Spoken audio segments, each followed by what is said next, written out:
Hey everybody, welcome back to another video. Today I'm going to be going over the recent episode of Smackdown from January the 16th from London. So yeah, I didn't watch this one live. I actually watched the tape version without spoilers, and it wasn't bad. So let's go over all of it, starting off with Drew McIntyre and Randy Orton having a segment. Drew McIntyre having the cool entrance for his first championship appearance in front of a crowd this time, because the last two times, the first time was because of a pandemic, no one was there. Second time was taken away from him in 5 minutes. So this is his first real entrance as a world champion in front of people. So that was pretty cool to see there.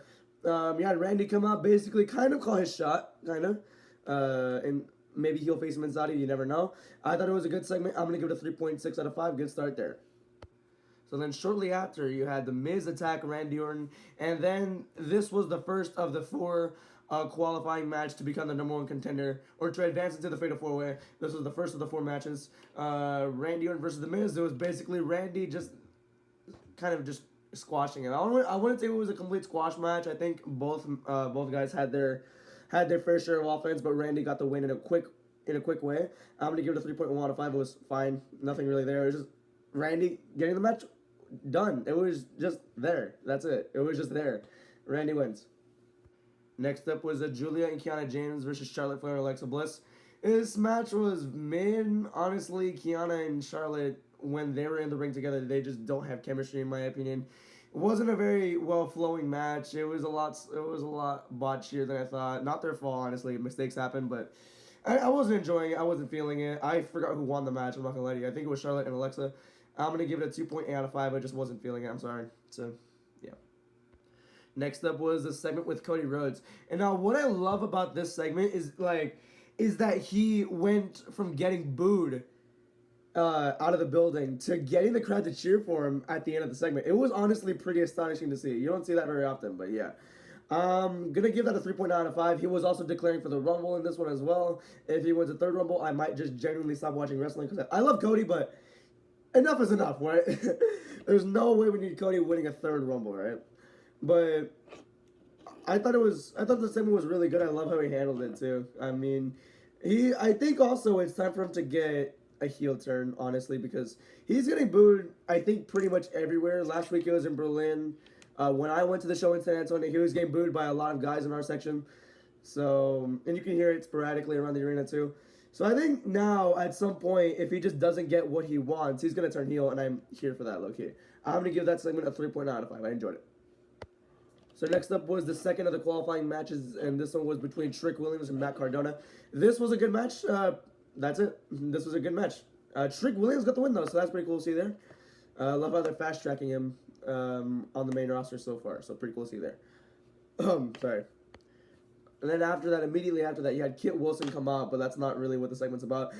Kit Wilson came out just for the pop alone. I mean, it was there for the London crowd, honestly. And I love that. I love it. I don't know why. I like his team a lot, so yeah, pretty cool. And then next up you had was Jacob Fatu and Cody Rhodes just brawling. Jacob Fatu killed Kit Wilson, and then, yeah, that's it. Just a brawl with Cody Rhodes. And that was that. I'm really not going to list that because I just don't know. I thought it was well done. I'm going to give it a thumbs up, but truly a segment of all time. I'm not saying it was bad. It's just we've seen this a lot, but at least it's a new feud for Cody and Jacob, so I'm okay with it. So, yeah. Next up was Solo Sikoa versus Damian Priest, and another good match in my opinion. The Wyatt Six came in, I think, in the late stages of the match. Took Lantern, I think, distracted Solo, and that's what had Damian Priest get the win. But I think Solo took the Lantern back. I don't know why, I don't remember that, but yeah. But I have it listed as a good match here. I gave it a 3.6 out of 5. Priest is now, along with Trick and Randy, that's a stacked match, for next week's Fatal 4-Way. So, yeah, it was a good match, 3.6 out of 5. So, yeah, let's move on.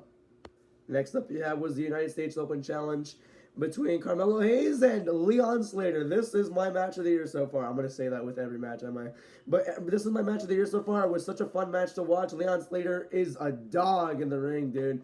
Every match he's had this year has not been bad at all. And that's only been 2. But it's been great. It's been great. His match with Obafemi was amazing. This match was amazing, too. My match of the year so far right here. Carmelo retained, obviously. But it was amazing to see Leon Slater get his showcase in front of a good London crowd too. I think he's from London too, If I'm not mistaken, I hope I'm correct on that. My God. But yeah, I'm gonna give it a 4.2 out of 5. That was a really good match. So yeah, let's move on.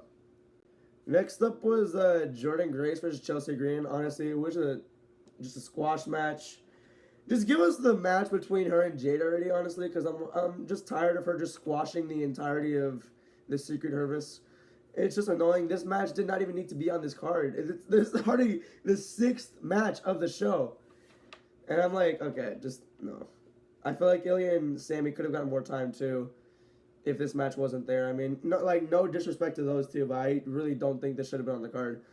For next week, yeah, I would be okay with that maybe in Montreal, but like here, no, I don't think so, honestly. 1 out of 5. Sorry. And then the main event was Ilya Dragunov versus Sami Zayn. The final of the 4 qualifying matches to move on to next week's Fatal 4-Way.